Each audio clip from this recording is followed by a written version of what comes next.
guide. I've got a badass die. I've got a couple of friends, and maybe foes too, partying with me, yes I do. I do. There are cultists all around,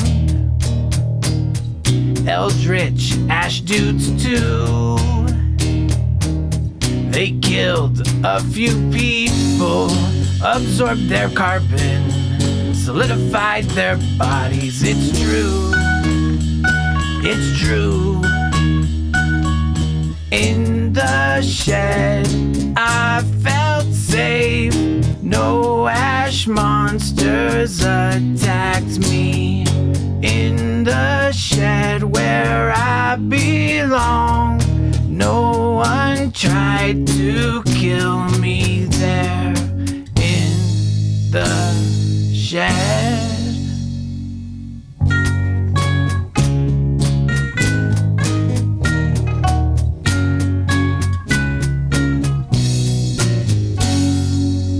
There's a necromite skull. Fayleon wants it bad. She'll shoot stupid robots and anyone that gets in her way. Yes, she will. She will. In the shed, I felt safe. My friends don't hurt each other. In the shed where I belong, no one tried to kill me there. In the shed. In the shed. Rock!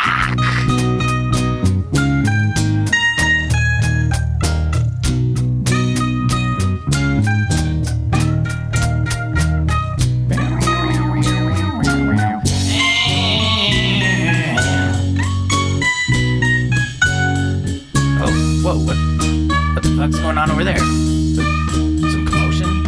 Holy shit, there's two good boys. What the hell is going on? This is weird, I don't belong. No one told me why we're here. In the shed, I felt safe. Good boy was less threatening.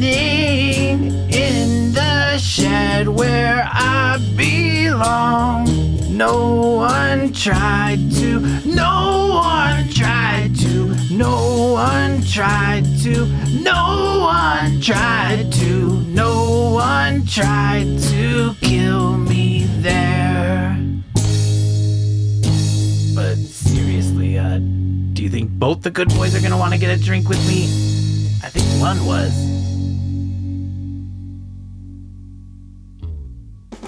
Friend Info Adventure Co. is an immaturely mature podcast. Content warnings can be found in the episode description. Hey everybody, welcome back. I am Riley, the Bunker Master and Plunger. A frivolous fact about New Albion. I know I did a TV one and it was really bad before, the lady pants or whatever, but this time I have another one, another Echo show, is that one of the longest running Echo shows is Dr. Y. That's so... You know, like Doctor Who. Right? So amazing. Yeah, right? I'm very proud of it, okay? I was trying to also think of something, because they always do the like Doctor Who, and it's like, no, that's my name, Doctor Who. You know, they do that misunderstanding several times, so it's like Dr. Y. Who's on first? Yeah, exactly. That's all. There we go. Maybe he's born with it. So much better than Lady Pants. Let's go to, I'm going to roll and do order on my screen. It's not an order of favoritism or anything, okay, Kimmy? So help me. Well, because last time you were like, what number was I? And I was like 3, and you're like, interesting. But it was because I did it by order on the screen and not... That is interesting. I stand by my original thought on it. Okay, fine. 5. That is Matt. Awesome. I'm Matt. I play Good Boy. Frivolous. We're doing frivolous facts, right? Yes, yeah. Okay. Frivolous fact about Good Boy is... Oh boy. This is why I don't like being the first one, because I don't have anything to Play off of. play off of. Yeah. Frivolous fact about Good Boy is that he... Oh, I'm gonna blank. I think you should take inspiration from Phil's outfit. So obviously, one time Goodbye saw the fittest guy he'd ever seen, right? Yeah, that's what I meant. Obviously. He's never been a construction worker. Oh, wow, okay. I like this idea of frivolous facts that are just like, he's never been this or he's never been that. I mean, most people could say that about most things. Yeah. Which devil's advocate could make it frivolous of a fact. That is, okay, you are 100% right. I'm Yes. just saying. That is very frivolous. This is the most frivolous fact we've ever had. Congratulations, Matt. Thanks. Here, I'll add a thing on. He's never been a construction worker, but he has like the whole outfit just in case he ever gets the call. He's ready. He's ready. Yeah. Never applied for it, never looked into actually how to become a construction worker, but has the outfit. Yeah. Shit. Now that turned into a really, really good one. Bravo. Thanks. All right, here we go again. Kyle. Hey, I'm Kyle. I play Mercurius. And a frivolous fact about Mercurius is that he doesn't watch much TV, but he was fond of the show Lousy Unnatural, featuring Dam and Scene Remington. They're like cryptids and they hunt normal people. Is their dad like a super legendary cryptid that goes Yeah, missing? he's Bigfoot. This is the big one. He's the Yeah, and they've got a demon friend named I dove into that one. I didn't have a name This ready. is my demon friend. Ah, fuck. Yeah, his name's Fuck. That's not a play on Castiel, but you know. Wonderful. I'll roll for the next one. Nick. Present. What's up, y'all? My name is Nick. I play Deimos, and a frivolous fact about Deimos is he whittles wood. He's into wood whittling. Aw. He likes whittle wood. Just a whittle. He doesn't like big wood. I said it and I realized it. Anyways. Should I roll for the next one? Whittles wood. Okay. Next. That's not like necessarily wood carving. Whittling wood, isn't that just like where you sharpen it to a point? Or is whittling also into shapes? He's whittling wood all the time because he's just a whittle guy. Does that answer your question? He whittles. Kyle, stop laughing. He'll scrape off wood from little twigs and stuff, and then he'll just crunch it into a shape that he likes. Aw. Okay. That's his idea of whittling. Love it. Thanks. Oh, Nick, before I forget, I'm supposed to ask you a question. This is this is a listener question from Big V Roman. Oh, hell yeah. Because he drew That's the right. maid outfit, right? That's the right. maid cafe. Cheers. Hell yeah. So good. So 2 questions. What was your maid cafe called? The maid cafe was called Robo Dreamin'. Oh, Robo Dreamin'. Yes. That is cute. Did you have more to say? It sounded like you were about to say more about it. No. Well, the most popular maid cafe in the world is Maid Dream. Oh, okay. That makes sense. Bravo. For those freakish little weeb in the listener sphere that'll get that reference. Yeah. And then I don't know about this, so I don't know if I'm asking this right, but you said you did work at a maid cafe. So what was the spell that Deimos would do for the dishes he'd bring out?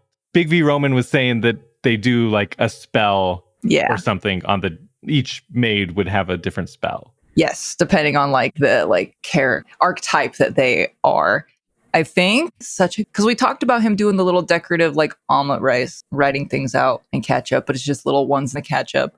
I think when he presented the dish, the few times that he did, because the cafe did not do well, but the few times that he did, he would come out and launch fireworks out from his shoulders. Whoa, okay. Fancy. And would just he would come out with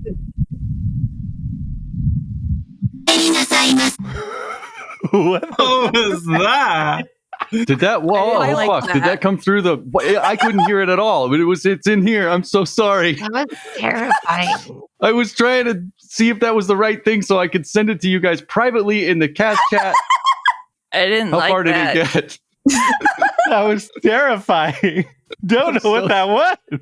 I am so sorry. What did That's it exactly sound like? no. Keep it in. That's what happens. That's the sound that comes out of Deimos's speakers, and then rocket launchers and fireworks come out of his shoulders. What the? Oh, I'm so sorry, listeners. I'm gonna have to find a way to edit that in so that, or like to edit that so that it doesn't sound like too insane. I also wonder because sometimes the stuff will, if it clips too much, it'll just cut it out. Oh, it might just like auto. Yeah, which if it does, then listeners, it was madness. Nice knowing you. It was. Yeah. Good luck to your eardrums. Love you, XOXO. Yeah. That was supposed to. Oh, I think I see what the problem is. Okay. I'm not gonna play any more YouTube videos because fuck. All right, let's go to Phil. Hello, I'm Phil. I play Tarquin Britstone. Before I do my frivolous fact, can I just say, Kyle, you literally blasted Lucinda off the screen. She is gone. Oh my god, I'm so sorry. Anyway, a frivolous fact about Tarquin. I'm also doing it based on my outfit. When he was 19, he tried to convince everyone that there was a new, like, societal level in New Albion called Neon, which was even better than Platinum. But really, he was just doing community service because he got drunk and trashed up a bar. Oh, because he had to wear like a neon vest? Yes. Damn. Did anybody believe him? No. I mean, Did I reckon... Lucinda believe him? I don't know. You reckon what? I was going to say, I reckon Clay people would have believed me, but I'm not talking to them. Yeah, their opinion doesn't matter, so... Absolutely. Next is Sailor. Next is Allison. What? Wait, No, it's me? Allison. Lucinda. You said Sailor. You I said Sailor, big and then I said Allison. I'm so sorry. Yeah. I was looking at names. You understand my confusion. Yeah, now I do. Thanks to Yeah. Kyle, everyone's confused. Yeah. I can literally see people's brains leaking out of their ears. Fusion beam. It was like a Oh, flashbang. I'm so sorry. I can't hear you from all the blood dripping from my ears. Yeah. I am looking forward to listening to this episode and finding out what your frivolous fact was. Oh, it's not even that. Oh. Yeah. Yeah, you stepped away, so you missed that. Okay, well, Oh, you are so lucky. there's one person in here who can still hear. Hello, I'm Alison. I play Lucinda Britstone, and a frivolous fact about Lucinda is that her favorite fruit is apple. Ooh, okay. Is Ooh, there a I feel reason like I why? got like a nod of approval from Kimmy there. Like, yes, pineapple is a good choice. Yeah, I'm jealous. Yes, pineapple good. because it's her favorite. Just Just is. is. All right. That's totally fair. I love it. I feel like that's because Tarquin used to send Crawford to go get coconuts, Yes. which have a hard shell, and pineapples also are kind of like a hardened shell type thing. You know, like not the most easy things to open. So that feels similar to me for some reason. I don't know why. Yeah. Do you shell a pineapple? Yeah, I don't know. No, but you don't like eat the skin. You shuck a pineapple. Yeah. Shuck it. You flay a pineapple. Well, you guys don't eat your pineapple with the skin on? No. I do eat my coconuts with the shell on. Husky. Everyone needs fiber in their diet, right? Yeah. Next is Rebecca. I'm Rebecca. I play Sailor. I do need some. Is there a religion within this universe? There's all sorts of religion, but predominantly, I think we've talked about how the main, like atheism, is kind of the more broadly accepted belief Well, system. that doesn't. There's Prius Jetta. Yeah, there is Prius Jetta, who is Jesus. That's the alternate to Jesus Christ, Prius Jetta. I think we also did a frivolous fact once where there was like one that was one of the most popular ones was to like be a bad person or something. There was also something like that. So there are religions. Okay, so maybe we can crowdsource this. Basically, Sailor watches one reality TV show, and it's The Secret Lives of Say it. blank wives. Oh my God. Mormon And wives, right? Yeah. Secret Lives of atheist wives doesn't really like lend itself to anything fun. Oh my gosh. Yeah, well, because it's got to be like a very specific cult, essentially. Yeah. Of, The like, Secret Lives of New God Wives. Secret Lives of New God Wives. Oh my God, that worked so well. I mean, like, that does work. you could stick with The Secret Lives of Blank Wives, and they're just so fucking dumb that they're like, what? I mean, okay. Sailor, frivolous fact about Sailor. She watches one reality TV show, and it's The Secret Lives of blank wives. And they are dumb. Oh, no. Yeah. Who does watch that show? Does anybody else? Oh, okay. What, is it real? You guys are missing out. No, the Secret Lives of Mormon Wives. Kimmy and I started, and we got 10 minutes in, and we were like, we cannot. Yeah, these women are crazy. Like I said, this is me. I don't watch reality TV except Secret Lives of Mormon Wives. And these bitches be crazy. But is it different for someone watching that has been exposed to the Mormon faith versus someone who hasn't? I think because so I live in Utah, but I am not Mormon.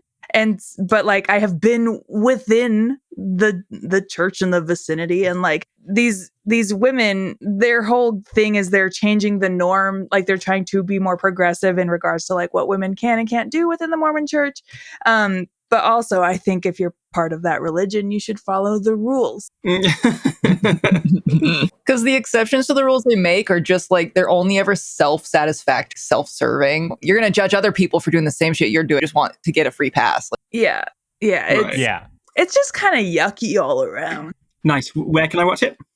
It's on Hulu.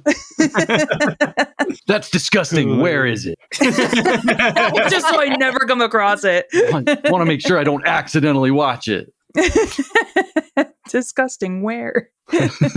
I'm Kimberly, and I play Fayleon. And a frivolous fact about Fayleon is that her and Pigeon enjoy listening to audiobooks when they're out and about, but they don't want to be like those people who play full blast. So it's like really, really quiet, and they look suspicious when they're listening to it. I imagine it plays out of your Echo Stone. Are you holding your Echo Stone up so that both you and Pigeon can hear it? Yeah, but we look very suspicious. Oh yeah. That does look suspicious because it's like slyly holding it up, listening while walking. But I feel like it's worse to play like at full blast for everyone to hear. That's the worst. Oh, absolutely hate when that happens. People watching YouTube videos in the dentist's office waiting area full blast. It's just like, what the fuck are you doing? Stop it. Yeah. People watching YouTube videos while they're recording a podcast and it pipes through their USB mixing board. God, just the fucking worst. Just the worst. So inconsiderate. My God. Oh no.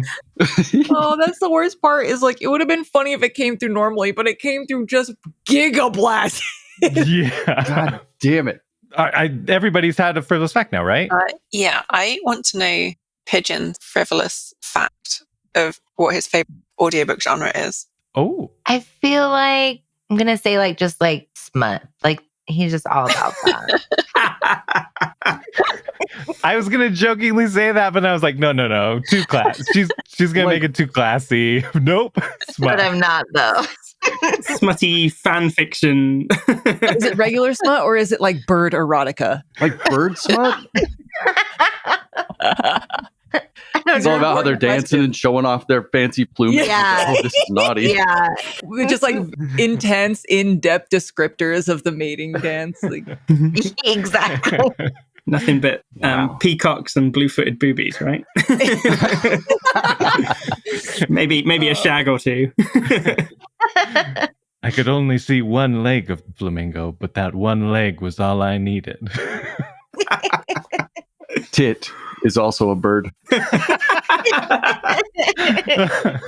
Oh no. Okay, guys, come on. Now we're going to be serious because previously on Friend Foe Adventure Co., there was a song at the beginning of the set one. So we're not going to do that, but we're going to go back in where good boys, there is a good boy on the stage and a good boy by a display case. We were left off with the menacing phrase of no need to worry about Good Boy 1 and Good Boy 2, because soon there will only be one. And then that was the cliffhanger. So that's where we're joining back in. Matt, it's your turn. Good Boy, you're up.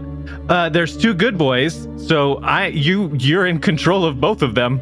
I did forget to say that the good boy that crashed through and is at the display case, that one, looks like your classic good boy type of thing. The one that's on the stage, it does have a tie-dye bow tie. It's wearing a tie-dye bow tie. Do we need to roll some insight to see if we notice that, or are you giving us a freebie? I'm giving you a freebie. I mean, yeah, so take that as you will.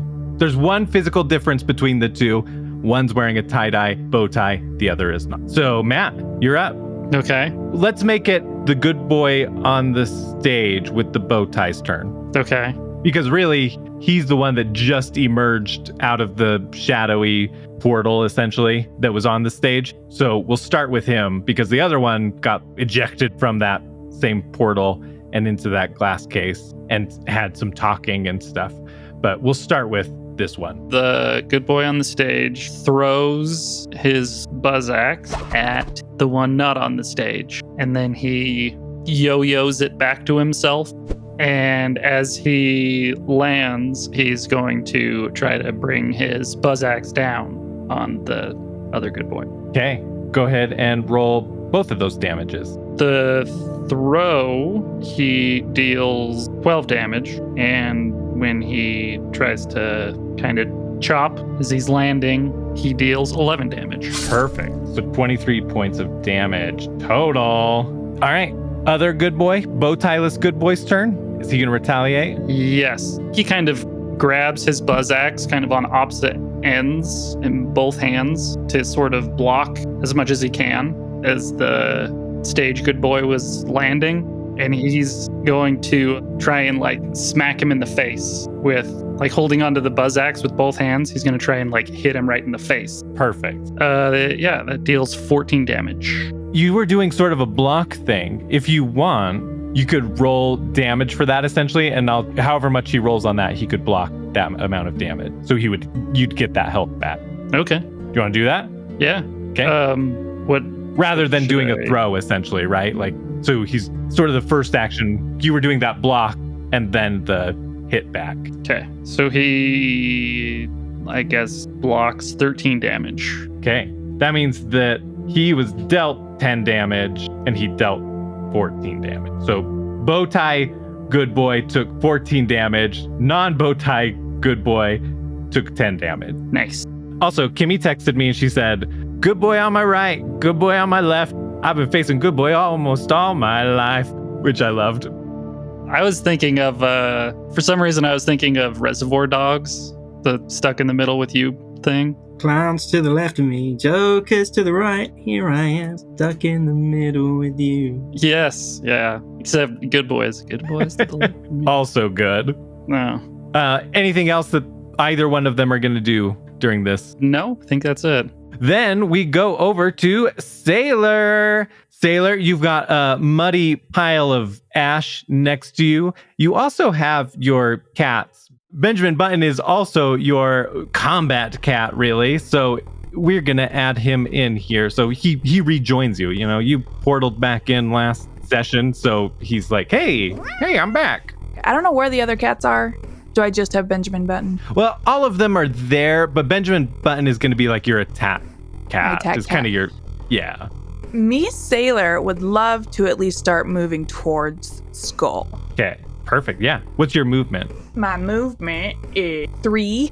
So you can move the 3, and then you can do Mayhem. You can give me Mayhem, which just means that I can fuck with you guys later using the Mayhem. To move more, you can move 6 total. Yeah, let's do it. Why not?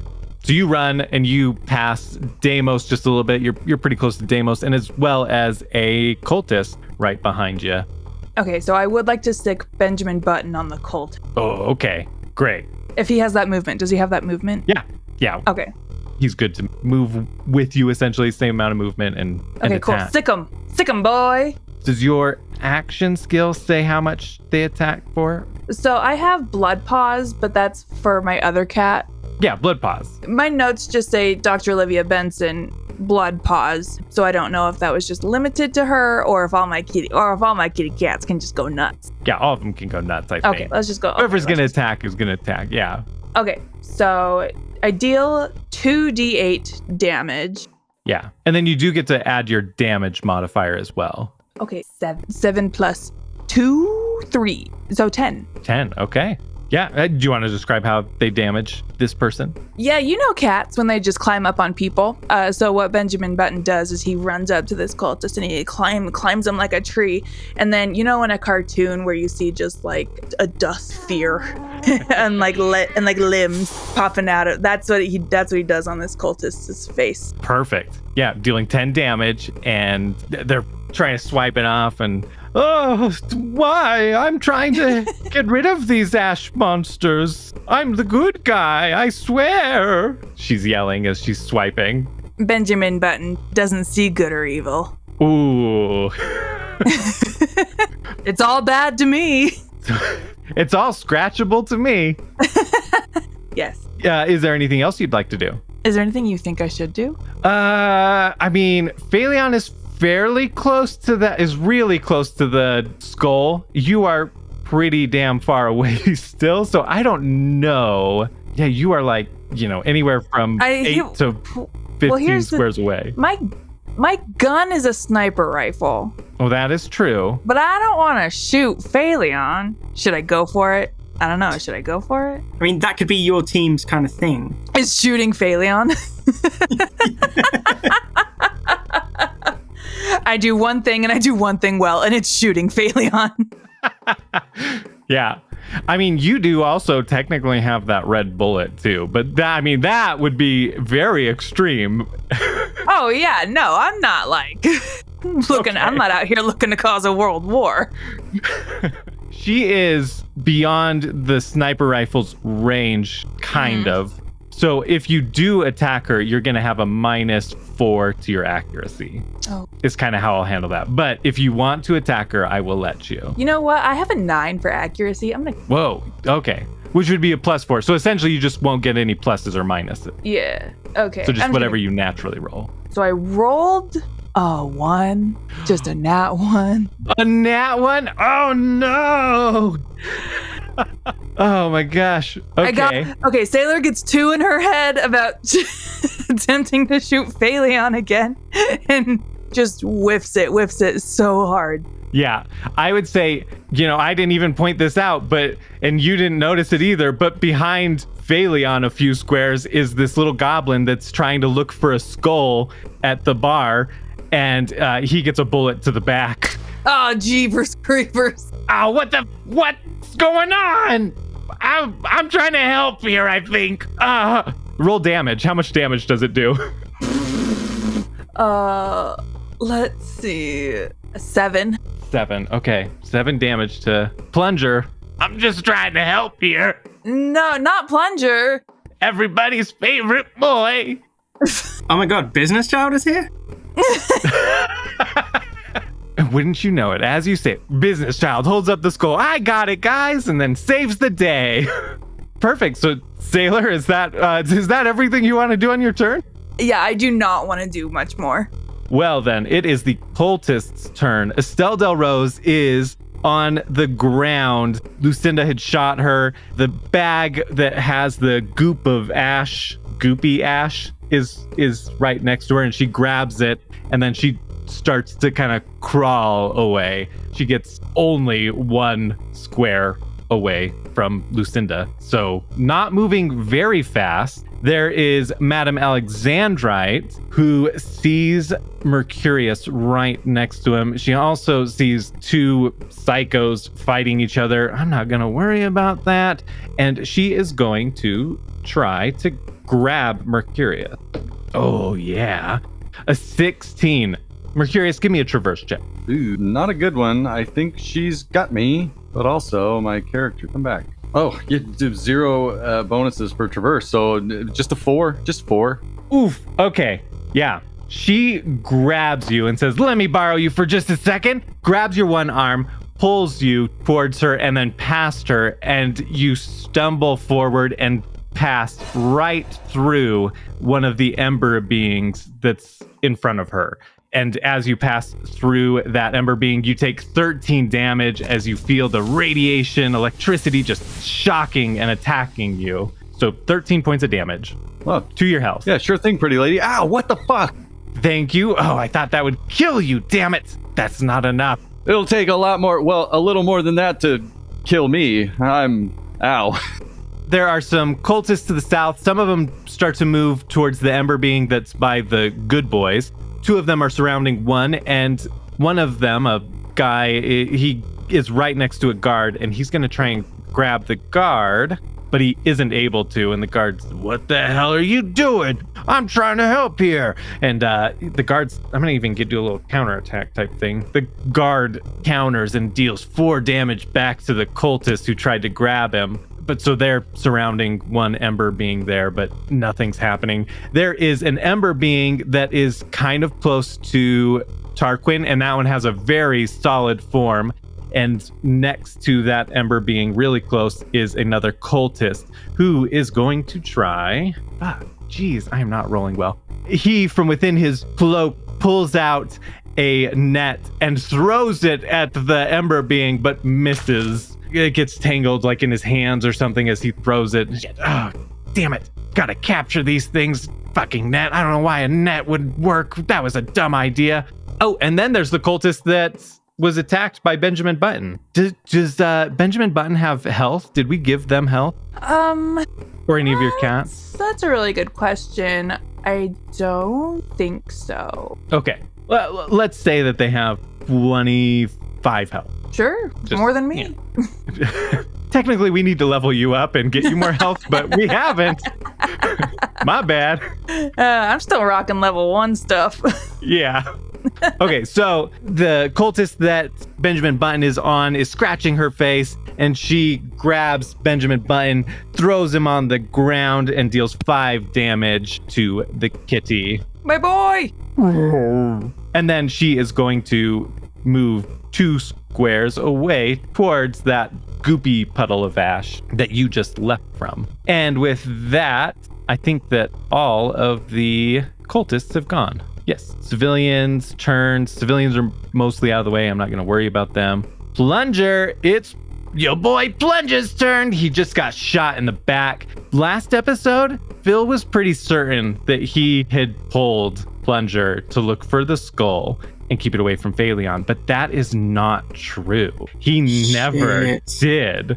So last episode, he did spend his turn looking for the skull, and I still am going to have him looking for it just because Fayleon's on there, her way over there. Maybe he overheard Tarquin giving the instruction to his task trap, whatever it is. Or I could even right now be like, Tarquin, can you hear me?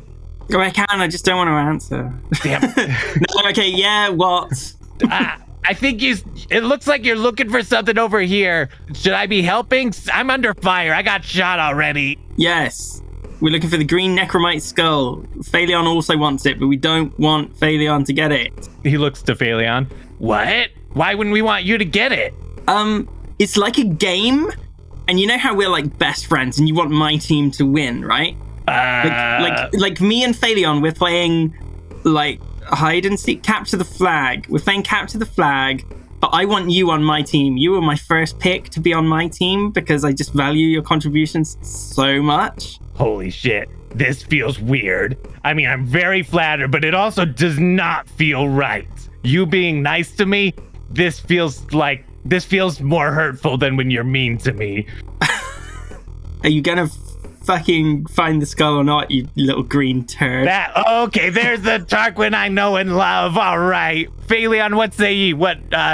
Propose, should I help you? Of course you should help me, but also, maybe you should, step aside and take care of that wound. Man, Gabos get shot all the time. It's fine. Okay, but, you should help me. Why? Because I said. See, Plunger, does that really sound like someone who, absolutely 100% wants you on their team? No, she couldn't even think of a reason. She couldn't say one nice thing about you. Tarquin's lying to you. He's never been nice to you. At least I'm not pretending. When have I ever lied? I don't lie. Okay, who do I choose? I'm gonna have you both roll a talk check. Mine was a 16. Okay. Mine's a nat 20. Oh, fuck off. I swear to God. Are you kidding me? It's over. I fellas. 100% was like, there's no way her streak continues I know. because I think for the last 2 sessions it's been all like so 20, good. People will roll 24, 18 and she'll roll a 19. Yeah. That is a well-settled dice. Okay. Yeah, that feels weird. Tarquin's being way too nice. You're right, Fayleon. I'll help you. And he is going to search for it.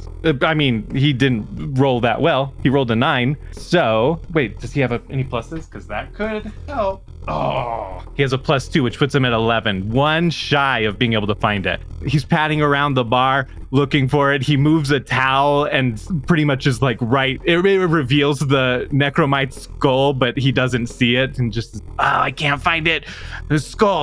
It's a necromite skull. I don't know what a necromite is. Is that like a fungus? And that will be his turn. All that talking and stuff for nothing. All right. And then it is the Ember Being's turn. Boop, boop, boop. Oh boy. Kyle, how much health do you have?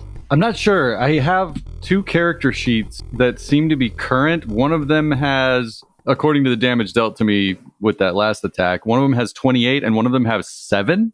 I think it might be the one with 7 because Lucinda was saying, you're on low health, aren't you? And I was like, oh, it's not that low. But then I saw the other character sheet and I was like, oh, maybe it is that low. So I think the one with 7 HP is the right one. Okay. And I'll see you guys when I respawn because I think I'm fucked. God damn it. I think in the episode you were saying you were low I remember that too. That sounds right. That tracks. because you almost ate a prawn. Something about a prawn? I don't know. Well then, okay. The first one deals 13 points of damage. There's an Ember Being to your left. The one that you pass through, it follows you and consumes you. You feel the electricity, the radiation zapping you. It hurts. It sucks. And your body starts to darken and then poof into a gray, ashy form that gets absorbed into the Ember Being. Oh shit, I might not respawn from this, huh? Well, anyway, oh god damn, it hurts so much. Avenge me, good boys. I'll avenge you. So much conviction. One could say, I'll avenge you, and the other one could say, no, I'll avenge you. There we go. Perfect. Yeah, I'm so sorry, Mercurius, but you are dead. You're dusted. Dude, it'll happen on these big jobs, you know? Shit happens. It's a living. It's a living. Well, with that, it is the Blade's turn, which I said we would skip, but this one did try to attack the other. So he is going to attack at that cultist and deal 7 points of damage. 7 more points of damage. And that cultist takes that hit, looking a lot weaker. And then Lucas isn't here, so we don't have his. Oh boy. Okay. Fayleon, it's your turn. All right, I'm going to run towards the bar and what's it called? The skull? The necromite skull? Yeah. Okay. Look, and it's green? The skeleton head? Right. Is it like a shiny green or just green? We described it kind of like those old Sobe bottle homemade lava lamps where it's got this swirling different shades of green throughout it. All right, so I'm running straight towards a bar stool and there's like the shimmery green under it, tucked under the stool, and I just grab it. As you grab it, you hear a presence, that's essentially calling you to, and you grab it. As you grab it, you start to feel energy flowing into you. You start to rise up in the air, and there is lots of kind of chaos. There's like a wind flowing around you, a tempest forming. Take that shot. I feel like, don't shoot me. What? Wait, we're doing shots? I feel like I made a mistake, but it's okay. I've already done it. And as you rise up into the air, it feels very reminiscent of the blue gem, that same kind of power, but it does feel different. And you hear in your head screams throughout the room. You hear people crying and wailing. Help us. Oh, I feel like I should break it. That first thought comes into your head. Roll an insight. No, roll an insight. That's not that it's wrong. I swear it's not weighted. I swear. I got nat 20. Oh my goodness. Oh, okay. No way. Yeah, your first instinct is to break it, but then you also feel like you could help those voices. You feel like you have the ability to maybe heal those voices. But like if I break it, will it help them? Like will it release them? No, with that insight, no. If you break it, you buy it. It'll break. And those voices aren't coming from within the skull. The voices are coming from throughout the room. Oh. Is it the ash? I mean, you rolled a nat 20 on your insight. Yes, absolutely. With a nat 20, I'll even pinpoint it of like each ember being, you can hear multiple voices coming from each one of them, a collective. I mean, that one is so far away, but it's such a powerful feeling that you have. You can even hear Mercurius's voice. Oh no. Fuck, this sucks. Help, please. What do I do? How do I help them? Do I have to touch them with well, I'm not going to touch that. But like, can I have the skull touch the piles? You're floating up in the air and you have this energy that's building inside of you and you feel like you could just decide to heal, essentially. All you have to do is make the decision. Where's that loser guy? Where'd he go? My name is Tarquin. It's like, Lucas. Where'd he go? Well, one good boy disappeared into a puff of smoke with him. And then when the good boys came back, Lucas wasn't with them. So he's one of the good boys with the bow tie. The bow tie one. Because he's like trying to dress it up and it's like, no. I have no comment. I can't say nothing, babe. You can think that for sure. Okay, well, where is the good boy with the bow tie? Both of the good boys with the bow ties are all the way across. They're the opposite corner of the room. Wait, they both have bow ties? No, just both of the good boys are right next to each other. Okay, well, I feel like I'm just going to heal everyone. This feels like a mistake, but I don't understand because it's like a good thing, but I feel like it's going to bite me. Okay, yeah, you feel hesitant, I think, because of that same feeling, that same energy from before with the blue one, and that sucked. That sucked really bad because you were stuck for a long time in your mind village, and that was pretty torturous. But you're reluctantly kind of giving into it. And from the skull, this green fog starts to flow, and it starts to flow throughout the room. And fairly quickly is moving throughout the room. It reaches the first ember being that is right next to Tarquin. And that ember being the ash. It has like a pretty solid body, that one. And that very dark gray ash starts to hydrate and turn to skin color and form. But while that's happening, it's flowing throughout the room more to other ash beings. There's the goop of ash that's all just a muddy pile of ash. That same thing starts to happen. As it reaches Estelle, she clenches her bag tighter to try and stop the cloud from going inside. But it goes throughout the entire room, and all of them start to get more of a form to them, more hydrated, as if they're being healed. But as they become healed, they start to scream, and their raspy screams of the ash turn to more horrendous, multiple human screams, like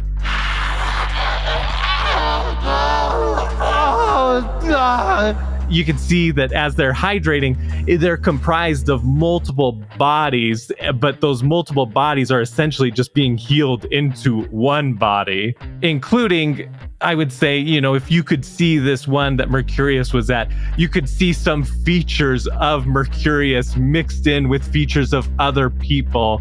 And it's just this real awful looking Cronenberg type creature. But they're all just heaps of flesh. Everybody else can heal, though. You can heal, I'm going to roll, 20 points of damage. Well, all of us? Yeah, everybody. Nice. Including the cultists, including the blades. Oh, everyone. What are you healing for? Everybody. What is happening? And this fog does kind of remain there. Good boys. One of the good boys feels freer. Like they don't have to necessarily follow orders anymore. But you are still in the air holding that thing, and you feel like you can't really let go. Just more fog is flowing out of it.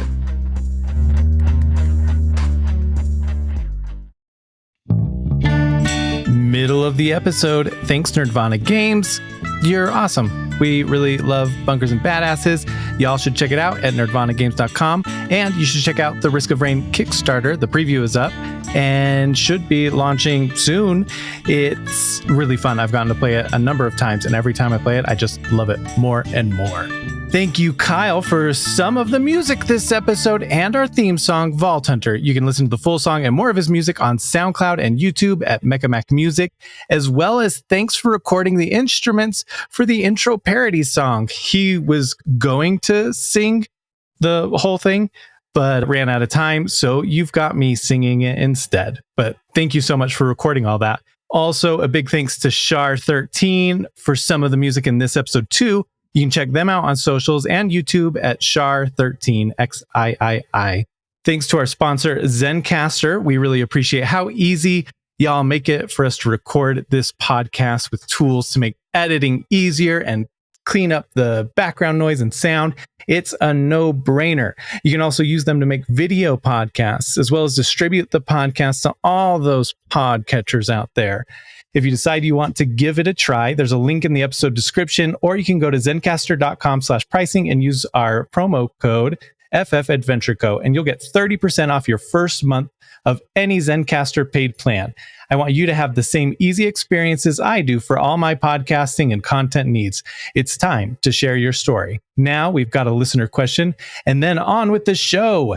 My apologies for my audio in the Q&As. For some reason, when we recorded it, it selected using my computer mic instead of my nice mic. Oh well. Enjoy. Today's question is brought to you by the letter Aramil. If the characters had a social media, what kind of account would they have? Like, what kind of things would they post? Pictures of their food, animal videos, political. I hope Mercurius isn't political. I was going to go with reaction content. Oh, reactions to what kind of things? Like, videos of police brutality, cat videos. Cooking. Oh, yeah. Sometimes I think of reaction videos of reaction videos to trailers or songs, because those are fairly popular. But it's essentially there's like those stitches or I don't know what they're called. Shit. Yeah, just like one of those clowns that sits in front of the screen and like points behind them with a big shocked expression on their face, and that's all they do. Yeah, exactly. Silently clap and laugh. Yeah. Have like the text-to-speech AI voice saying like, you won't believe what this is. That's it. Gold. I'm going to make 1 million gold. This is perfect. What's Good Boy's account? I think it's just pictures of frogs. Actually, I think he has, well, I'm saying it like he does. If he did, it would be like how some people have like Instagrams for their pets. It would be like that, but for the frogs. But every time one dies, a new one is just there. So it just gets replaced, right? Because you always have a frog on you. Yeah. So does the name of the account have to change semi-frequently? Probably. Yeah. Also, the frogs don't have to die to leave you necessarily either, right? Like you could have just set it free, or it could have gotten out of your pocket. And so it goes away. And then magically there's another frog there. It doesn't always have to be gruesome is all I'm saying. I'm calling out myself for saying that. Yeah. Or maybe the frog got married and moved to the countryside. Maybe it went next door to live on a farm. Yeah, Fayleon's farm. Maybe the Clays took it. Oh, those damn Clays probably ate it by now. Absolutely. Fayleon, what about you? What would her Instagram or whatever her social account be? Well, mine was going to be pictures of Pigeon, but... I mean, that's fine too. I don't feel like she'd have one. Oh, really? I don't know. Because she's kind of like you, and you're not necessarily super active on socials. Like, you might have an account, but just not post that often. She might just kind of like look at things and get ideas for things. Maybe? I don't know. I was thinking Pigeon at first. Lots of Pigeon pics. Yeah. And let's be honest, Good Boys is probably there was 2 frog pictures, and then his password was too easy to guess, so it got taken over by bots. And so now it just is always posting something else. Trying to sell crypto. Selling crypto, yeah. Promoting people's OnlyFans. It's gone the way of the bot. The password was just frog. Not even like a 0 is the O. Yeah. All lowercase frog. No explanation, no numbers, nothing. Jeez. They don't even let you do that anymore. How'd you do that? I was going to say something about crypto because I remember making that joke one time that he had a crypto echo cast. Yeah. Which, I mean, I imagine that the frog thing would... Good Boy's essentially very ADHD too, so there might just be like random things that are totally irrelevant to frogs. Yeah. Starting a frog-themed cryptocurrency. Oh, frog coin, yeah. Frog with an E at the end. Frog. With going back to Fayleons, though, I'm jumping around a bunch here, but Fayleon, would the pigeon pics be... Well, I don't know. What kind of pigeon pics are they? I imagine it's like when Pigeon has his turn during like combat, and I'm just like a proud friend. I'm like, look at him go. Here's him electrocuting some bandit, which would be, because there'd be vids too, yeah, of course. That would be a great hit. I also imagine in the chat on the side here, Kyle said she could probably run a mean fashion blog, but I think that there might also on her account just be pictures of him in different sweaters. Yeah. Even better, bird fashion. Bird fashion. Very niche. Like she's got it. It's like, this is his fall collection. Introducing the Pigeon Fall Collection. I like that. Whenever I post the fall collection, it's just a bunch of people eating shit. That's also enjoyable. I feel like the videos of Pigeon would be like, when you watch a video and you hope it's on mute because you don't want to hear the person who's filming it breathing. That drives me nuts. So I feel like I would just be like muttering stuff or like breathing heavy. Because obviously it's like combat, like I'm tired. Yeah, I wasn't sure which way you were going to go. And that's so good because I thought for sure you might say that that it's just muted. But I like it so much better that you went the other direction of like, yeah, you can just hear her being like, holy shit, that stupid skag bit me in the fucking leg. Like, look at, Pigeon, you got this. You're great. Oh, I'm bleeding real good. I can't believe Tarquin said that. It's like you don't even realize you can be heard on there unless you... Yeah, because her videos are all on mute. She doesn't listen to anyone. She just assumes all. She just records it, doesn't edit it, just posts it. Tarquin, what's his social like? I think he would want a cool channel, like those urban explorers that go exploring abandoned theme parks and ruined castles and shit. Ooh. He would want to do one of those, but I think really it would be trains. He'd just post pictures of trains. He'd post, sometimes when a special train is passing through, he'd be like, oh my God, guys, at 12:36, the Alaspus Express is going to pass by this level crossing. Be there. It would be trains. Love it. Just went on the Alaspus Express for 94 years. It was shit. # wife died. That was the train we were on, right? The Alaspus Express. Yeah. Yes, it was. Yeah, it's a very popular hashtag in this universe. Yeah, wife died. You guys weren't married. Drama queen. It wasn't even you guys didn't even have the official talk. You weren't even officially boyfriend, girlfriend. You didn't even really go on That's another thing. Probably you're right. I'm sure it was a frivolous fact that whenever Tarquin types emojis, he actually types the word and doesn't realize that it doesn't turn into the emoji. He's also shit at hashtagging. So it would be like hashtag girl I just met but fell in love with but probably would have married if she'd survived, died. Really long hashtags. He does really long hashtags. Really long hashtags and trains. That's the vibe of Tarquin's social media account. Love it. That is aces. Perfect. All right. Thanks, everybody. Enjoy the rest of that episode. Thanks, everybody. Enjoy the rest of the episode. I said that episode, as if it's enjoy the rest of that episode. And then with that, it is Lucinda's turn. Well, I sort of had a bit of a plan, but Fayleon has completely derailed my plan. Sorry. Just watching her floating in the air, surrounded by green mist and wind whipping her hair out. And yeah, I don't know then. If ash monsters are being healed. Does that make them shootable now? Riley, did you say the woman who had a load of soggy ash in her handbag closed the bag and the mist couldn't get into the bag? That's what she was trying to do. Yeah. All right, but it didn't work. Well, you don't know. You can't see inside the bag. Okay, I will go and look at the bag. You don't want someone reforming into a person inside a handbag. I would also say they're not reforming well, right? Like, they're made up of multiple people. You could see that kind of like one ash creature has like very pale white skin and then dark skin, and it's as if multiple people were forming into one, and they're all screaming in pain. To be honest, I'm a bit freaked out. I don't know what's going on. Fayleon's got the skull, this green mist. Ash people are screaming. I was going to try and talk to the woman with a handbag, but I don't.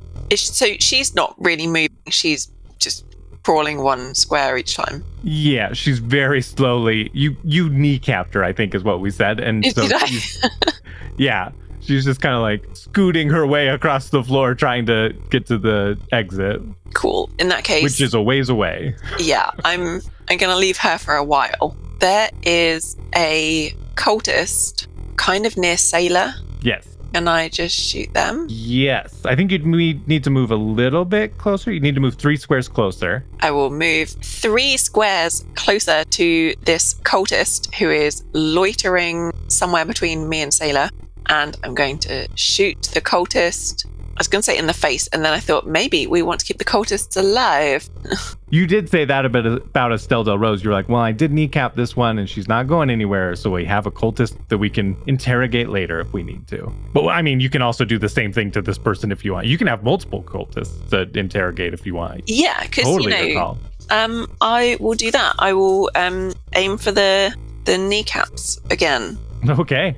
I am using my Dahlia sniper rifle, and I rolled 13 for my accuracy, and then 12 points of damage.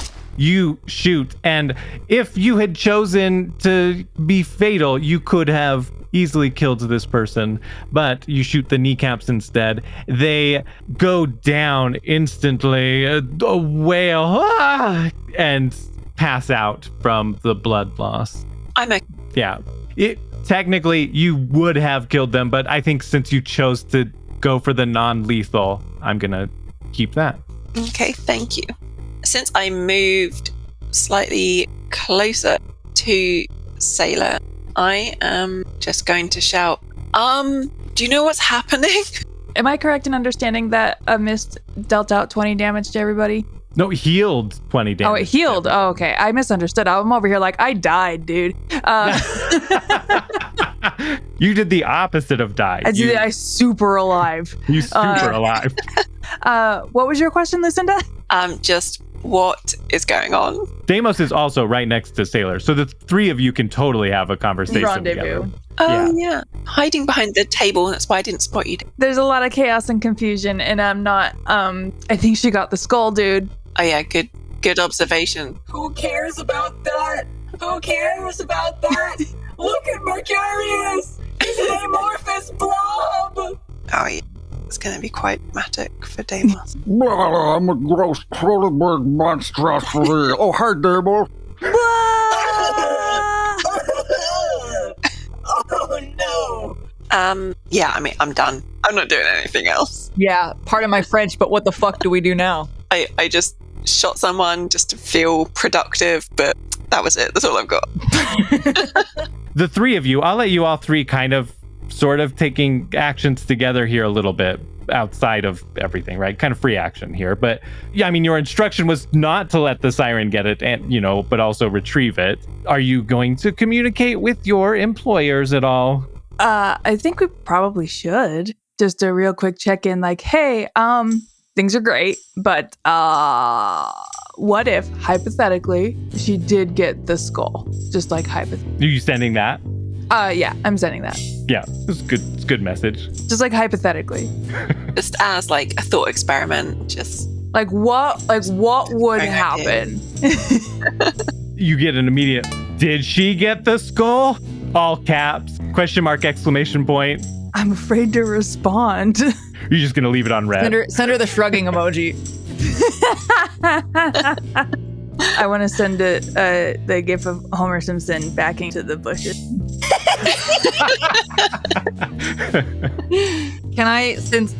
Question. Yeah. You said there was a free action just to decide how we go about that. Yeah. But Deimos does not give a flying rat's patootie about the job any longer or employers. He is currently booking it towards Mercurius, or where Mercurius was absorbed. We will, because Mercurius and Deimos are next. I'll just kind of combine your guys' turns next time.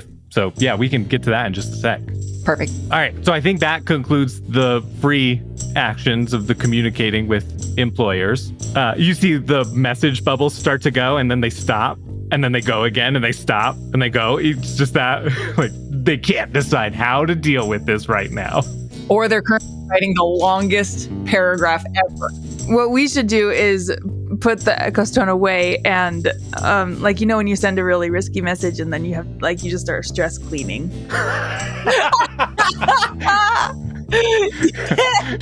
Oh my god. You go to the display case and you're just like, there's a smudge on this display case. La la la la la. Puts in the earbuds, blasting my music. Oh my goodness. Well, yeah, next is Mercurius. We'll just combine it with Deimos, I think. Well, that's what I was asking about the free action. If I could like combine two, probably have gotten to him. But also, I'm right next to Sailor. If she wants to like grab me by the scruff of the neck and be like, stay focused. Focus? You could. Oh, that's a good point. Okay, yeah. Because Deimos is doing his thing where he's having a meltdown. He's like, Mercurius, I have to get him out. I'll pull him out of there. I'll get him. He has full intentions of going over there and just like digging sludgy blob to try and physically pull Mercurius. Okay, yeah, Sailor, you see Deimos start to turn and book it towards Mercurius. Yeah, Are you going to stop him, or do you want to just let him go? No, I gotta stop. No, stop him. It's not. We'll fix it later. So like Sailor tries to reach out and like grab some limb. Roll me for it. yeah, roll. E20 activate. So traverse versus interact, I think. So Deimos is rolling a traverse and Sailor's rolling an interact. Okay, so that's a 14. That's a 14 for me. That's a 21, dog. Son of a bitch! Yeah! Like Roadrunner. Deimos makes it to Mercurius with Sailor still hanging on to him. All right, interesting y'all with the actual job we were sent here for. Bye! Oh, what is your actual movement, Deimos? 5. Can I give you a mayhem point? And yeah, you give me a mayhem point, you can make it to him. Dope, that's what I'm doing. Okay. Well, yeah, you book it across the room. You get to 2 Cronenberg-like bodies. One has fewer bodies in it. One has more bodies in it. The one with more bodies is the one with Mercurius in there. You can see multiple faces. You see like half of a face that's just kind of melded into a stomach. And I slap it. You can see the one eye of Mercurius and his beard. I try to grab onto it. Onto the face? Yeah, I slap the not Mercurius face away, and then I grab the Mercurius face as best I can. Would you say anything, Mercurius, when that happens? I'm just kind of hanging out, adjusting to my new life as a horrible flesh monster. Do you have a diaphragm is the question to speak with. I probably got a couple of them in here. Oh, sick. Okay, cool. Yeah, I would say you can definitely speak. But as you grab his head and start to pull it, you pull it and it's just like you pull that and you're pulling a stomach with it as well. You're pulling, you could see part of like an elbow above the stomach. It's just as if like a bunch of body parts are just in there fused together. Not a problem. Don't worry, buddy. I'll put you back together. I'm very good at taking things apart. I'm also good at putting it. I was made for this. Don't worry. And I start pulling out little body parts and laying them out flat on the ground to try and organize like a full body with all the organs. Well, as you start to pull them, they're everything's attached Oh to no, it's just everything. You So have it's to just like- disattach. Yeah, it's just like, you start to pull like at his face, and it's like his left cheek isn't his cheek, it's somebody's stomach. his ass. Yeah. Damn, I think this hurts. How bad? Scale of 1 to 10. I don't know. Good question. I want to sound top, so 6. Yeah. What about a 6? I wish I had an anesthetic with me. I'm so sorry. You'll have to just here. And he takes his bandana off from around his neck and like stuffs it in Mercurious's mouth hole, whoever's mouth it is. I don't know. The one that's there to be like, bite down on this. All right, I'm gonna get you out, buddy. I do that. And again, I don't have any melee shit, so I'm gonna try and just like pull. Well, you know, you have your doctors type stuff. There's certain things where we would say you have them. Like I would say you probably have a scalpel And a bone saw. a bone saw. Yeah, like with any item that you would have within reason of your character, I think you would have access to. Oh, I'm so sorry. Oh no, I'm so sorry. Deimos is fully confident in his abilities, though. Yeah, you got this. I believe in you. But me, the player, I'm very, very, very sorry about whatever my consequence these actions. Hey, it couldn't be worse than being a homunculus thing. And as Deimos is pulling out, he's like, it's okay. It's like you told me. It's like you told me no matter what form you take, you'll always be my brother. Yeah. So roll me. Let's just do damage. You don't have to do accuracy. You're not. Well, I guess accuracy. Sorry. Let's do an accuracy. Roll an accuracy to see how precise your cuts are. Oh, that's a 16. Okay, good enough. I would say now roll damage. Okay. What's damage? My melee is a D8. So just that, or should I? Let's do a D12. I think a critical. Okay. Oh boy, here we go. It's going to be a 4. It's a 4. It's a 4. It's a 4. You'll be okay. You'll be okay. You're already dead, so it's fine. Yeah. Just like absorb some of the other fellas' like life source in there. They don't need it. Wait, can I do You're that? the only I'm thing trying. that's important. Like, sorry, but like, Trying real hard yeah. to suck these guys off. I mean, in to me. No problem for you. You're Mr. Curious. Yeah. You can handle it. Tell me what you start with. What body part are you trying to saw? Describe it to me.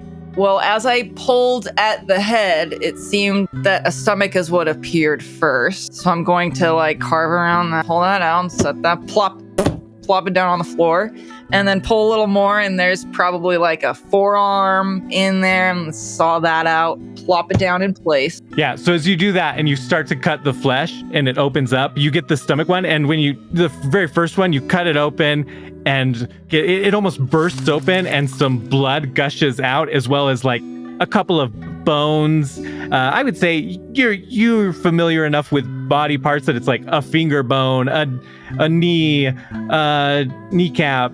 You know, there's different bones that kind of just eject out of it. There's an random eyeball that comes out of there, as well as just some like pustulous grossness. Lord, oh my Lord. Mercurius, are you hanging in there okay? Oh my god, I promise this never happens. Muffled. I have a scarf in your mouth. Muffled. Oh yeah. Bring it back. Oh my god, I promise this never happens. Are you good though? Payne, you alright? Give me a thumbs up if you're alright. Yeah, keep going. This is so bad. Why are you encouraging this? Because he has so much faith in you. It's so sad and cute. Well, then what else am I gonna do? Fair. No, I want to stay a horrible monstrosity. This is great. All right. Yeah, and you grab an elbow to start to cut that, and you hear another voice be like, Hey, who's got my elbow? Sorry, just borrowing this. And I imagine that this is extra traumatic for Mercurius because he wants all the robot parts, and now he's all fleshy bits. Oh no. Trigger warnings are going to look a little different on this episode. Sorry, folks. Mercurius, it is your turn as well. And I know that you guys are kind of interacting together, but is there anything that you would want to do or try to do with your body to maybe help or to do something? Yeah. Am I like in control of all these limbs or just some of them? Am I like fighting other consciousnesses in my being for control of the bit? Yeah, it is really weird because there are parts of you where like you could feel your fingers, and when you try to move them, you can tell that you're also moving somebody else's bicep type of thing. Like you can feel these body parts sort of mixed in with other people's body parts, and they try to move things, and then that affects your body part, right? Like they try to kick a leg, and it's like tightening your buttocks. Oh, shit! Wait, no, got a Charlie horse. Stop that! Ow! Yeah, if you want to roll an insight, actually, maybe that's a good way to do it, to see like how distinct you could figure out your body. Okay, I would like to help locate bits. Fuck, it's not. What are we looking at? 7 insights. Yeah, you're not able to fully tell. It's like your nervous system is also kind of haywire. So even when he grabs somebody else's leg, you know that that's not your leg because it's not robotic. Yeah. So yeah, you're not very helpful. But that's okay. Yeah. Okay, now can I throw a grenade? No, I'm kidding. I'm not doing it. Just blow myself apart. Whoa. You can feel some of your gear inside the body. Oh my God. So if you want to do a grenade, you can. Hey, girls, what if I set off a grenade in this thing and just blow all this shit apart? I mean, I could put you back together. I have all my tools handy. It's not a bad idea. I'm out of grenades, but if you have one there, then by all means, I'll step back. Oh, my grenades are shock, not explosive. It's okay. You don't numb the pain. Yeah. This sucks so bad. It still does like explosive force, so. Alright, fuck it. What's the worst that can happen? We've been through worse. You'll do great. Okay, D8 damage and 1d4 splash shock. You know what's so stupid is I shouldn't have used my grenade because mine had a healing element. Oh. Didn't have any. Sorry, buddy. Well, that would have been cool. We're looking at a 2 on the D8, and the 1d4 splash is a 2 as well. Deimos takes 1 point of damage. Oh no, 2 points of damage, right? Because it's shock for the shield. Because it's Yes. shock, Yeah.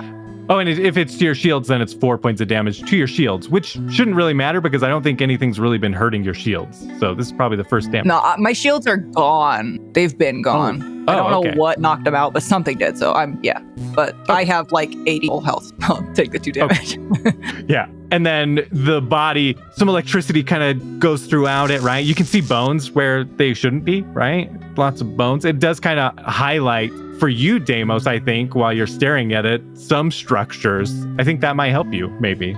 Yeah, as the parts go flying, he's like scanning them digitally and being like, Okay, there's this many femurs and this many this. Okay, there's approximately 4 people in here. All right, let's go. My finger's the one that's all shiny and chrome. Are you sure you don't want an upgrade? I can give you a fleshy one. Oh, no fleshy bits, No? please. No Only fleshy now. bits? No fleshy No bits. fleshy bits. Okay, well, Oh, I didn't try to get you give me. pardon? Don't worry about it. Okay, I'll take care of this. and I guess that's our turn. We go over to Tarquin. Tarquin, there is the cultist that's just down south of you. There's a now Cronenberg fleshy monster that used to be an ember being below you. Above you, you've got your task trap, and Fayleon's floating in the air in the corner. Well, fuck. I don't know what's going on anymore. I don't know what the problem is. Right, Fayleon's got the gem, so can't do anything about that. Now that the ash people are like solidified, you know how the yellow culty people were trying to collect bits of ash? How has their reaction changed to them now they're solid? Ooh, Are they like, yay, this is what we were aiming for, or fuck, what has Fayleon done? You know, like, do they see the solidifying fleshiness as a good thing or a bad thing? Can I like do an insight to like look at some facial expressions or something? Yeah, roll an insight. For listeners, when he refers to yellow culty people on our map, we have cultists marked as yellow just to help us signify who's cults quickly. 21. Wow. Okay. Well, with that, yeah, you can definitely tell they're confused and worried. Confused and worried. So what's happened is not according to their plan. Yeah, I don't know. I guess I'm just going to shoot the one that's near me, the cultist, not the ash. Okay. So, okay, I got an accuracy of 22, and I am dealing 20 points of damage. Describe how you kill them. Who is it, first of all? Is it a known cultist? Chance? Tinsley, I don't think you have had any interaction. I don't. Okay, I think I'm just at the point, like, everything's so confusing and so overwhelming. I'm not even bothered about going for a fancy. It's just a straight headshot right through the hood. Okay. Instant. No time for screams, nothing.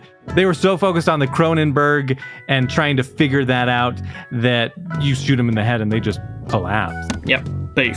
And then, just because that ash form is near me, I'm just going to scoot round the other side of museum case number 3. Perfect. That works. Closer to Fayleon, kind of. I mean, it is closer to Fayleon. Yes, but... what about your task trap? Task trap still has the task to go get the skull. So I imagine it's just going to keep going until it's probably like directly underneath Fayleon, because... Wait, can they fly? Can they hover or anything? You don't know. I mean, as far as you've seen, no. Okay, so it's just going to keep going towards her, isn't it? Until it's directly underneath her.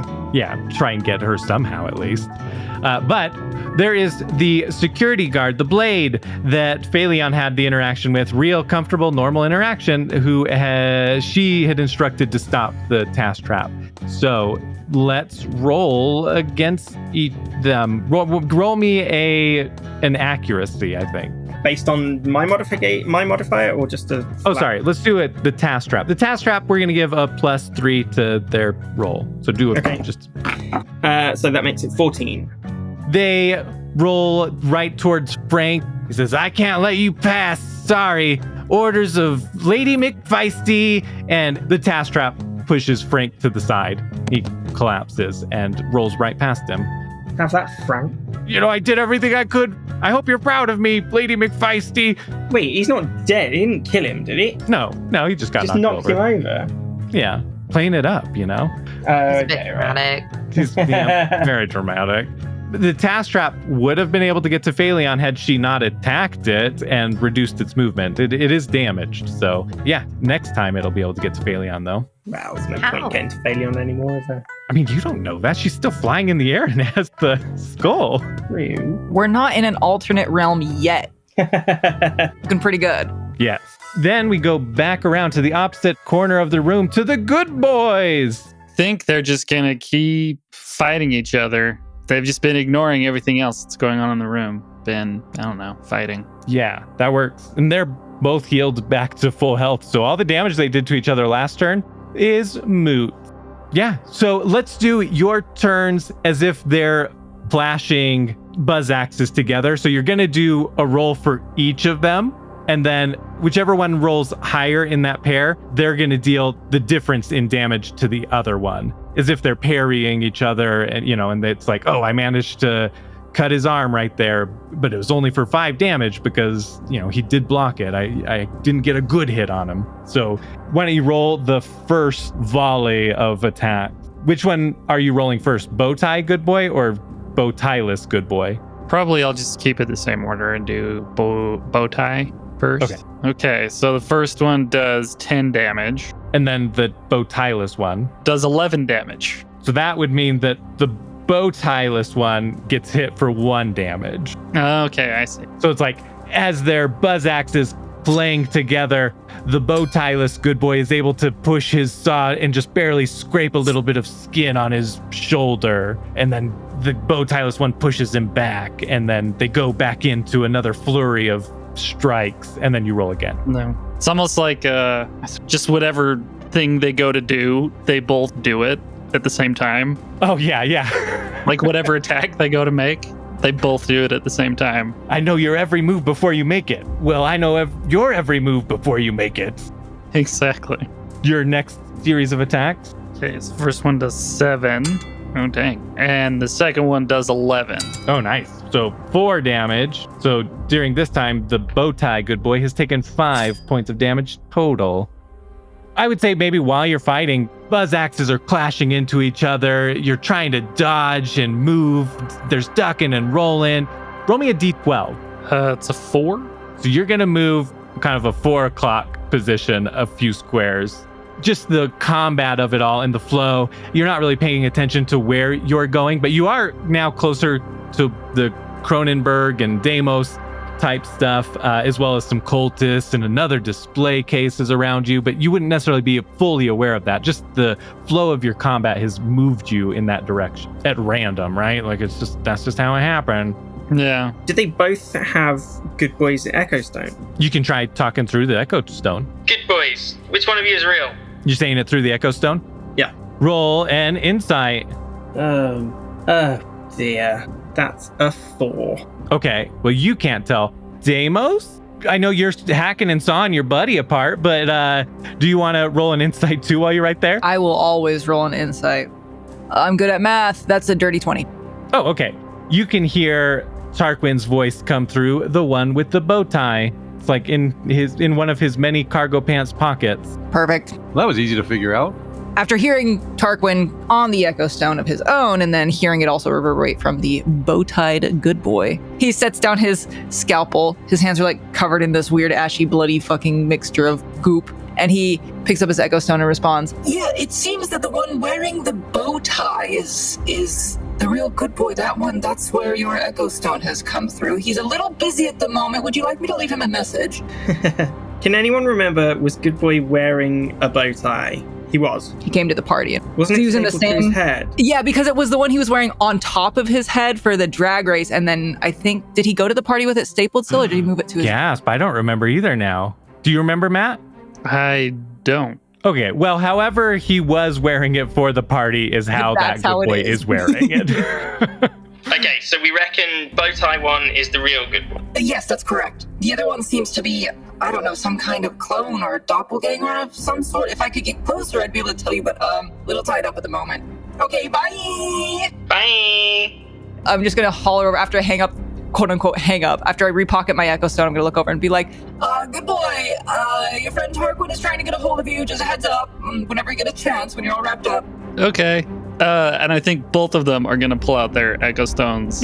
And Not you, good boy. The good boy that's Mr. Mayor. That good boy. and he's pointing at the one with the bow tie. Both go to pull out their Echo Stones, and the one without the bow tie pulls nothing out. I still think that he's going to try and call Tarquin, though, even though he's holding nothing. So I'm going to call Tarquin and say, you were looking for me, Tarquin?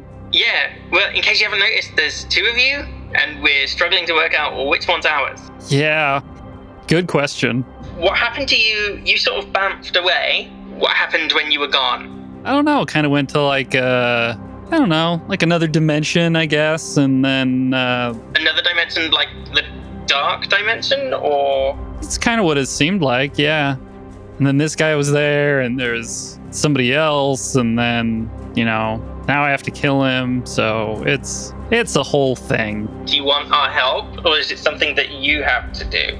Well, that's a good question. I mean, yeah, I'd take the help. Okay. I was told to do it, but, he didn't say that I had to do it by myself, so... Okay, then, did everyone else hear that? Who's he? He told you. Who's he? Mr. Mayor, is it another one of your constituents? No, not really. Like, if I'm the mayor, this guy's like the governor. Is it someone that we've met before, good boy, or just you? Oh, no, yeah, he was just here. I don't know where he is now. Was it Lucas Montpellier? Yeah. Right. Okay, did he stay behind? Do you know where he is? Did he say anything else to you? No, he was just like, I take myself so seriously. You gotta kill him. Right. And then, he's not here, so he's probably still there. Okay, well, thanks for that valid information. Yeah, no problem. Is there any way, can I continue this conversation, but blocking Good Boy out of it? Yeah, you can do like a new group chat type of thing.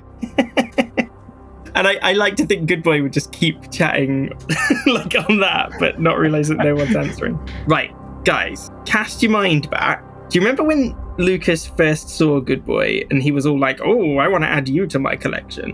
Why would he then want our Good Boy to kill the other this doesn't make sense. I don't remember that.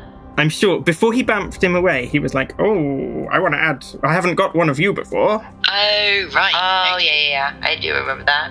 But which so one? If he wants... that's what I don't get. If he wanted a Good Boy for his whatever this collection is, then why would he make a second one and get them to kill each other? I don't understand. That is weird. Could we ask the good boys questions? We could do. Like what though? Like what would... What's something only our good boy would know? Who is your daddy and what does he do? Would our good boy know the answer to that? Do we even know the answer? We wouldn't know if he was telling the truth. We can ask about his frogs. We could. Yeah. Okay. Or do we ask him about some adventure that we've been on? Like, I don't know, depends. If it's a clone, does it have his memories? Oh, I don't know how clones work. No, me neither. What if we find a frog and we just put it out like a trap and see which one actually goes for it? Not a bad idea. Can I also just say, I love the image of Fayleon just like floating and all magical swirly, but she's just on her phone like, yeah, anyway, hi. Yeah. I'm not busy. It's a little hard to hear you over like the screams of agony, but I can hear you this. Sorry about the background noise. We could have everybody stop real quick, all the fighting, all the chaos and everything, and we'll do a little game show. Whose boy is it anyway?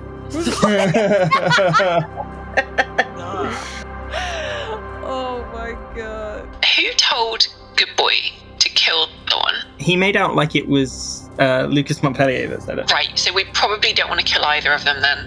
If Lucas wants it, we kind of automatically don't want it. This is a good point. We're not suddenly doing anything that Lucas wants, are we? Yeah, maybe the other one is Good Boy's free will, and when he kills it, he will add it to the collection. So maybe we keep them apart and just... You make a very good point. Do we try and keep them apart then so that they can't hurt each other? Maybe it's not a clone. Yeah, maybe his like psyche has been split. Or... Yeah, I feel there was something about a tie-dye bow tie, or he put a bow tie on his tie-dye shirt when he came to the party. That was his like out. But it was a long time ago. Yeah, but who's to say they didn't swap every, like, the Echo Stone was swapped into the other one's pocket, and the bow tie was swapped onto the duplicates. You know, that's the tricky thing with doppelgangers is you can't rely on things that can be moved. Does he have any birthmarks in any strange places that you guys know of? Don't know. He's got this like mask that's like right. He like wears a shirt and can I control the gem wind? Can I like just like blow them apart? On your turn, you might be able to. Who knows? I think you have to make sort of like a noise. No. Okay, so right, we need a plan. Do we let them duke it out? Do we try and keep them apart? Do we help him kill the non-bow tie one? What do we do? I say we take them both captive and we sedate them until we can investigate further. They say that, you know, sometimes when flesh is reproduced, there's always some sort of flaw in it. So if you allow me to do a little bit of dissection, I'd be able to tell you which one is the real organic good boy. Sorry, Mr. Mayor. I don't want to date him. You wouldn't mind dating him? I say good boy's pretty good looking, but I don't want to date him. Because you said we could sedate him. So I'm sorry. They've gone by way too long ago. I waited too long for the joke. That's okay. You're like squished with other people. It's all good. Right, should we all just converge upon the good boys and try and render them unconscious or whatever so we can stop this fight? Because if Lucas wants it, it can't be for anything good. Are we at least agreed on that? I'll do whatever Mercurius decides on. I want convergence anymore. No converging for me. No more converging. I was going to say, no offense, Deimos, but I don't think Mercurius is in any position to be making tactical decisions now. He's literally half-assed. I never looked better, right, buddy? I pat him on the head. High five. I raised something up, but it's like a foot.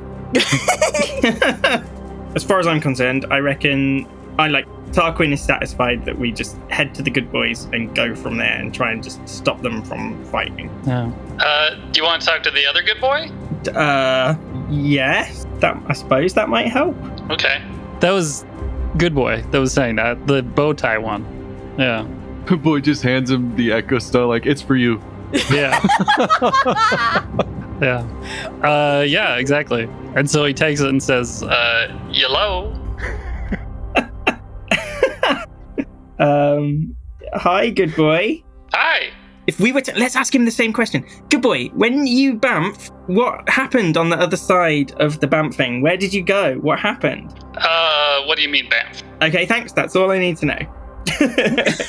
Yeah. I think that sums it up, right? Yeah. He also says, like, hey, it's good to talk to you. It's been a while. Yeah, what's my name? Tarquin. And our friend that just got reduced to mulch, what's his name?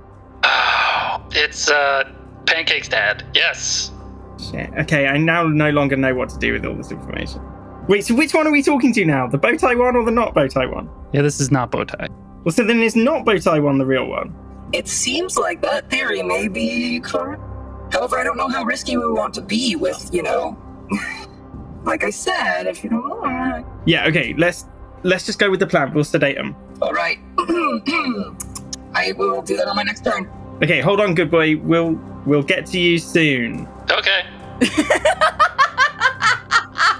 Okay, bye. Bye. Does he give the Echo Stone back? Yeah, he gives it back to the first good boy. Shouldn't that be a sign of who has Good Boy's phone?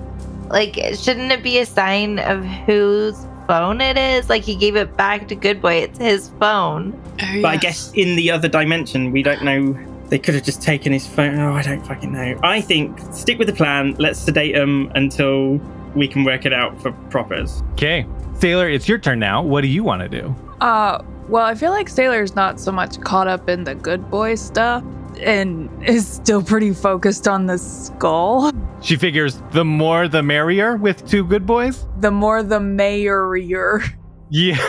Can I check my Echo Stone that I've been avoiding to see what To see how much trouble we're in when we get see home. how much trouble we're in from our employers?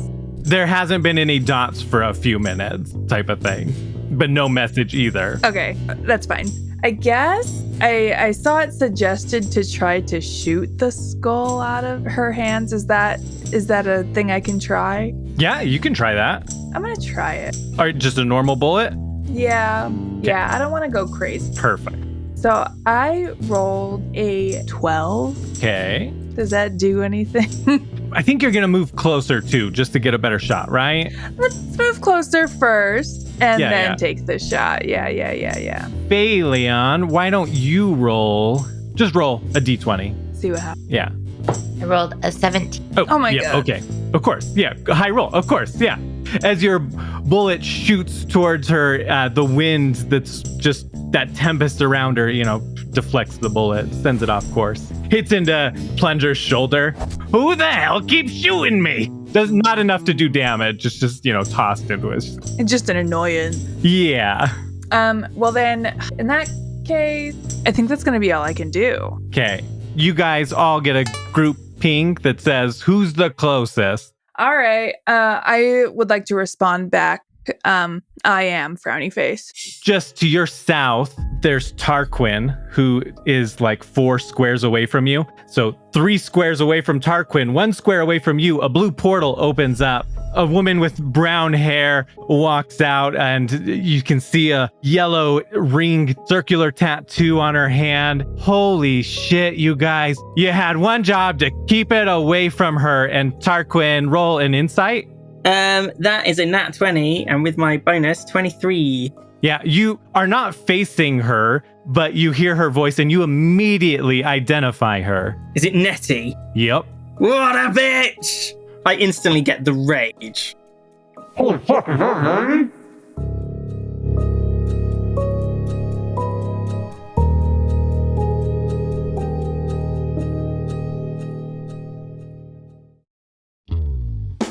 Thank you for listening, badasses. Thank you to our cast, Kimmy, Kyle, Matt, and Phil, as well as our recurring guests, Allison, Nick, and Rebecca. This is so many people, and there's a lot going on, but it's really fun to play, and I hope y'all are still enjoying listening. Links to everyone's socials or other projects are in the episode description.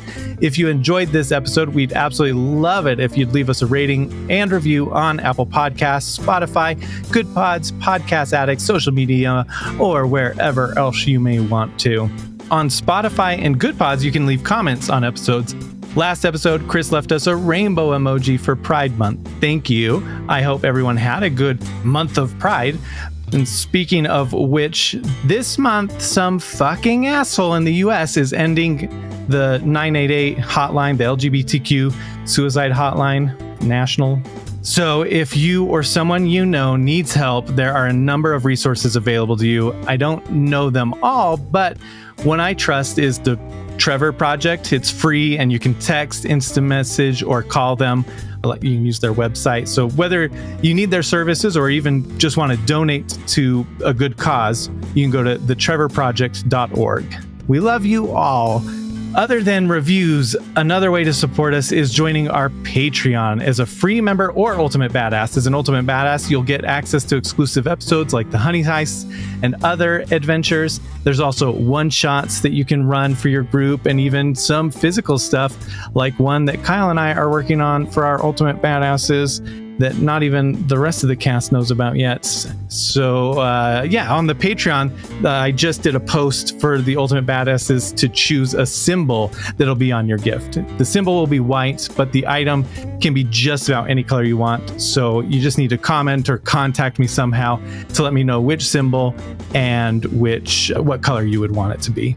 You can interact with us on socials at FF Adventure Co. You can also hang with us in our Discord. We have lots of channels with different topics, even episode-specific threads. I love when people comment as they're listening or after they listen with some highlights. That is always really fun to see, and I try and reply to most of them or do reactions. But we also have a merch store. We have shirts, coffee mugs, stickers, buttons, and more. There's a new shirt on there, Fayleon inspired. Well, it's a Fayleon reference of, am I here? So that's fun, a new addition. Links to the store and everything else I've talked about can be found in the episode description. I'm so sorry that this episode is late. Life has been way too busy and I've been dealing with stress and mental health issues. The next episode may be just as late because I haven't even started editing it yet. But thank you for your patience. I haven't heard any complaints, just love and support. So thank you. It really means a lot to me. And if you want to help lift my spirits, leave a comment about a favorite moment in this episode on Spotify, GoodPod, social media, or the Discord, or leave us a written review on Apple Podcasts. That always brings me loads of joy. There is less than 1 week left on the Paperback Adventures Volume 2 GameFound campaign. I worked on the co-op, The Binding Nexus, and I'm super proud of how much fun it is. It's a modular game, so that means that it's kind of like comes in different pieces, and no matter what, you need the core box. And if you were going to play it just solo, you need the core box and one character. I really love all of the characters. They all feel very unique. But to do the co-op, which is what I worked on, you need the core box, the Binding Nexus box, and then one character box per player. It is pricey, so I understand if you can't, or if it's not your cup of tea. It seems like a spelling game, and it is a spelling game, but it's also not like you have to spell the biggest word. It's more strategic than that, but really, really fun. And casual players or people who are really into playing board games, I think it's perfect for everyone on that spectrum. If you do support it, you can go to the comments and say friend info sent you or something. I don't know, or Riley specifically. I'll reply on there. Unlike Kickstarter, you don't even have to back the project to comment on it. So you could always just go on there and comment and show support or ask questions if you have any questions. Next week's Organized Fun episode is Phil interviewing me and Sky, who's the lead designer of the game. And I think it'll come out the day the campaign ends, or maybe the day before. I'm not sure, or day after. But if the campaign's over and that interview sells you on it, you should still be able to late pledge for quite a while. So yeah, the links to everything that we've talked about, of course, are in the episode description. That's it. Until next time, badasses, remember, who you are is beautiful and badass. Hunter, I'll watch your back if you watch mine, Vault Hunter. Those bandits better run and hide. You got your 20-sided die. You got a sparkle in your eye. You got your guns. Let's get some.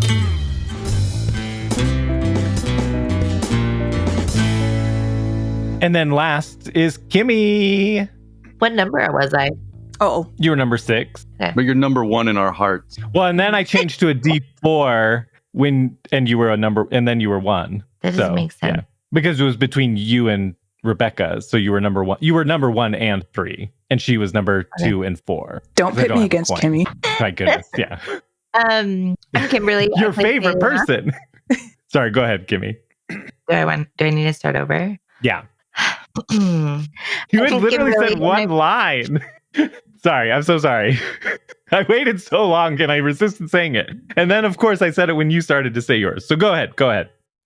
You know what then? Since can I retcon it a little bit? Yes. I'm If gonna you want to say even that take it from the top, you can. Sorry. Okay. Well, yeah, I'm going to say that before he jumps, he throws his buzz axe at him. Ooh, okay. Let's do that then. Play that out like as if I'll just delete everything we've said up to now, essentially. So let's start with frivolous fact. Never been a construction worker. Okay, no, yeah. So Hold on, let me find that YouTube video again. Oh shit! No. Sailor, you've got a muddy pile of ash next to you. You also have your cats. Benjamin Button is kind of your. He's my Excuse what? me. You want to try that again?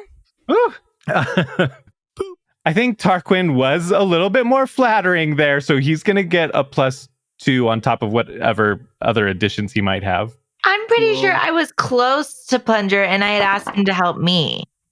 Were you? Oh shit! Now I I'm don't know. way closer than him, right? Will that have been in the last episode that just came out? I edited that episode and now I can't remember. Nick, you listened to it I last. had it in Who's right? Who's right? Which character that you love the most and that you've cosplayed as is right?